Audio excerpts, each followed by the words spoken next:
हमारी संस्कृति, हमारे संस्कार सदा रहें हमारे साथ। सब्सक्राइब करें तिलक। हरिओम। सात्विक जीवन के इस सफर में मैं शिवाली आपकी सारथी।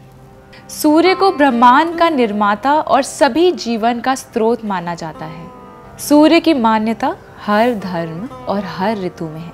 सूर्य न केवल बाहरी प्रकाश बल्कि अंदरूनी ऊर्जा का भी स्रोत है। योग में भी सूर्य का बहुत ज़्यादा महत्व है और जब जब योगा की बात होती है तो सूर्य नमस्कार का नाम सबसे पहले आता है। इसका एक अकेला अभ्यास ही शरीर की अच्छी व्यायाम करा देता है।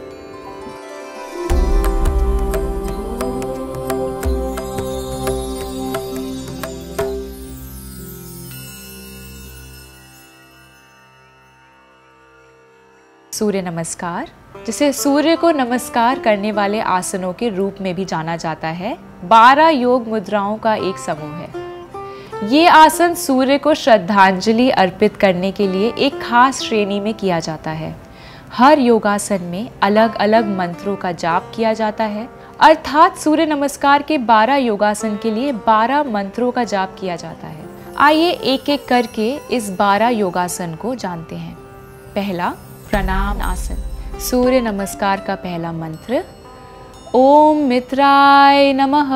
सीधे खड़े होकर गर्दन और सिर को एक सीध में रखें। दोनों पैरों को मिलाकर सावधान की स्थिति में बनाएं। दोनों हाथों को जोड़कर छाती से सटाकर नमस्कार की मुद्रा बना लें। यहाँ पर रहकर कुछ देर तक सामान्य श्वास लें। सूर्य नमस्कार का दूसरा आसन हस्त उत्तान।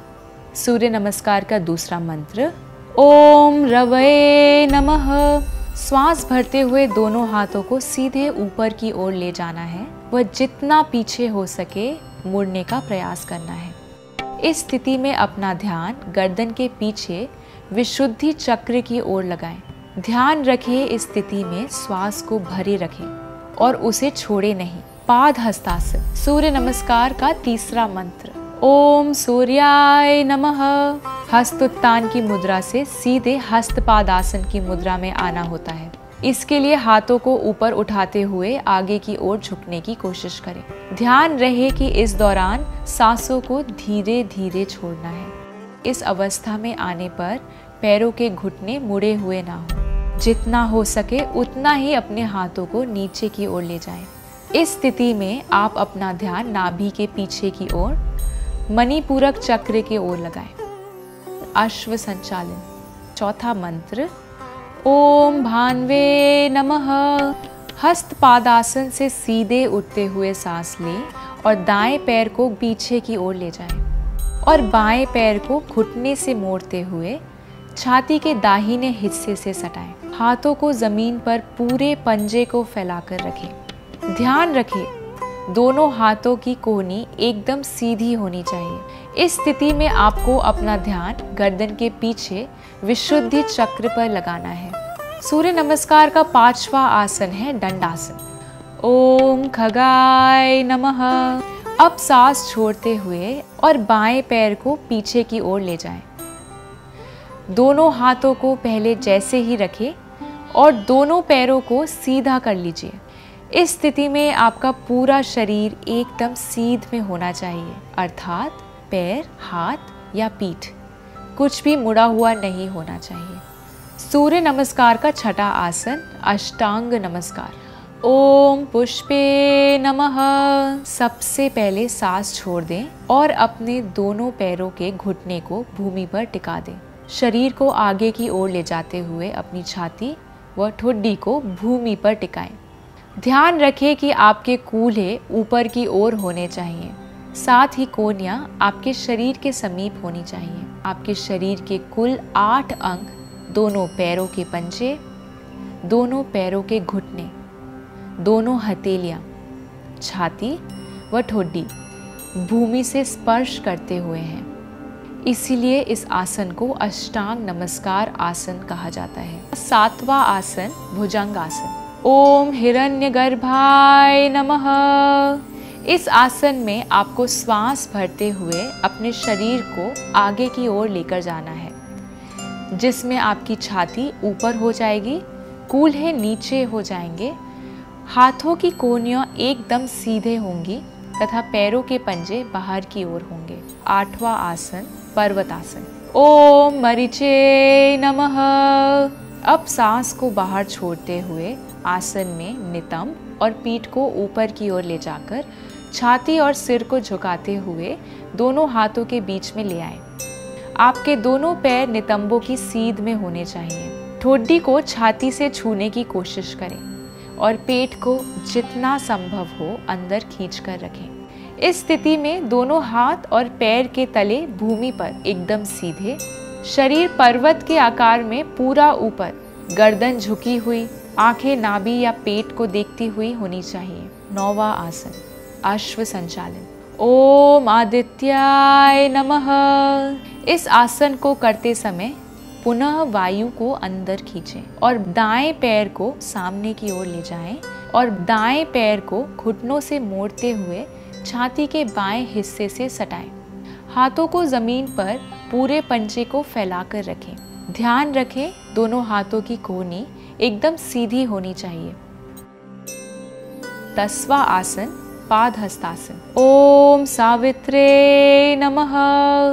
इसमें सांस को बाहर छोड़ते हुए बाएं पैर को दाएं पैर के बाजू में लाएं और अपने दोनों हाथों को नीचे की ओर ले जाना है व अपनी नाक से पैरों के घुटने को छूने का। 11वां आसन हस्त उत्तान आसन। ओम अक्राय नमः। अब पुनः फेफड़ों में वायु को भरकर पहली स्थिति के सीध में खड़े हो जाना है। दोनों हाथों को कान के पास लाते हुए जितना पीछे हो सके मुड़ने का प्रयास करना है। प्रणाम आसन। सूर्य नमस्कार का 12वां मंत्र। ओम भास्कराय नमः। अब सांस बाहर छोड़ते हुए पहली वाली स्थिति की तरह नमस्कार मुद्रा में आ जाएं। शरीर को सीधा व तान कर रखें। इसके बाद दोनों हाथों को दोनों बगल में रखें और पूरे शरीर को आराम दें। कुछ देर के लिए अपनी चटाई या आसन पर सीधा लेट जाएं और शवासन का अभ्यास करें। दोनों टांगों को ध्यान से अलग अलग कर लें। इस बात का ध्यान रखें कि आप पूरी तरह से रिलैक्स हों और आपके पैरों के दोनों अंगूठे बाजू साइड की तरफ झुके हुए हों। आपके हाथ आपके शरीर के साथ ही हैं लेकिन थोड़ी दूर हों। हथेलियों को खुला लेकिन ऊपर की तरफ रखें। अब अपना ध्यान शरीर के हर अंग पर धीरे धीरे लेकर जाएं और अपने पूरे शरीर को विश्राम दें। अंदर आती हुई हर सांस आपको ऊर्जा देती है और बाहर जाती हुई हर सांस आपको विश्राम देती है। 10 मिनट के लिए इसी स्थिति में बने रहें। सूर्य नमस्कार करते समय कुछ सावधानियां भी आपको रखनी चाहिए, जैसे कि इसे कभी भी बंद जगह पर ना करें। हमेशा ऐसे स्थान पर करें जहां सूर्य का प्रकाश पहुंच सकता हो। तेज सूर्य की रोशनी में इसे ना करें। जो निर्धारित समय है उसी दौरान इसे करें। इसे खाली पेट व ढीले कपड़े पहनकर करना चाहिए। एक से दूसरा आसन करते समय झटका ना दें, अपितु आराम से एक से दूसरे आसन में जाएं। इसे करते समय मन को शांत रखें और सूर्य देव पर ध्यान दें। सूर्य नमस्कार के आसन करते समय श्वास छोड़ने और लेने की प्रक्रिया का सही से पालन करें। यदि आप सूर्योदय के समय सूर्य नमस्कार कर रहे हैं तो मुंह को पूर्व की दिशा की ओर रखें और सूर्यास्त के समय करते हुए मुंह पश्चिम दिशा की ओर रखें। अर्थात सूर्य नमस्कार करते समय हमेशा अपने मुंह को सूर्य देव की ओर ही रखें। सूर्य नमस्कार किसे नहीं करना चाहिए। गर्भवती महिलाएं इसे किसी प्रशिक्षण की देखरेख में ही करें या फिर इसका अभ्यास ना करें। मासिक धर्म यानी पीरियड्स के समय इसका अभ्यास ना करें। जिनकी रीढ़ की हड्डी में दर्द है वह इसे योग प्रशिक्षण की निगरानी में ही करें। उच्च रक्तचाप वाले रोगी इसके अभ्यास से बचें। पेप्टिक अल्सर के रोगी इसे ना करें। हर्निया, साइटिका के रोगी और तीव्र गठिया के रोगी इसका अभ्यास ना करें। सूर्य नमस्कार का महत्व एवं लाभ। इसे करने से न केवल आपको शारीरिक अपितु मानसिक व भावनात्मक लाभ भी मिलते हैं। इसमें आप हर आसन में अलग अलग मंत्र बोलते हैं जिसमें ह की ध्वनि का विभिन्न प्रकार से उच्चारण किया जाता है, जिससे आपके श्वसन तंत्र में सुधार होता है। यदि आप पेट की चर्बी से परेशान हैं तो सूर्य नमस्कार को अपना साथी बना लीजिए। इस आसन से पेट की मांसपेशियां मजबूत होती हैं। यदि आप ये आसन नियमित करेंगे तो पेट पर जमी जिद्दी चर्बी से निजात पा सकेंगे। यदि सूर्य नमस्कार दैनिक दिनचर्या में शामिल कर सही तरीके से किया जाए तो आप अपने अंदर एक सकारात्मक ऊर्जा का संचार महसूस करेंगे। ये ऊर्जा आपको निरोगी रखने में मदद करेगी। आपकी त्वचा और बालों की गुणवत्ता व चमक में सुधार होता है और साथ ही ये उम्र बढ़ाने के संकेत धीमे कर देता है। इससे बालों का झड़ना और बालों का समय से पहले सफ़ेद होना भी बंद हो जाता है। सूर्य नमस्कार करने से उदर के अंगों की स्ट्रेचिंग होती है। जिन लोगों को कब्ज, अपच, पेट में जलन जैसी समस्याएं का आए दिन सामना करना पड़ता है, उनके लिए ये आसन बहुत लाभकारी होता है। इसे रोज सुबह खाली पेट करने से पाचन तंत्र बेहतर होता है।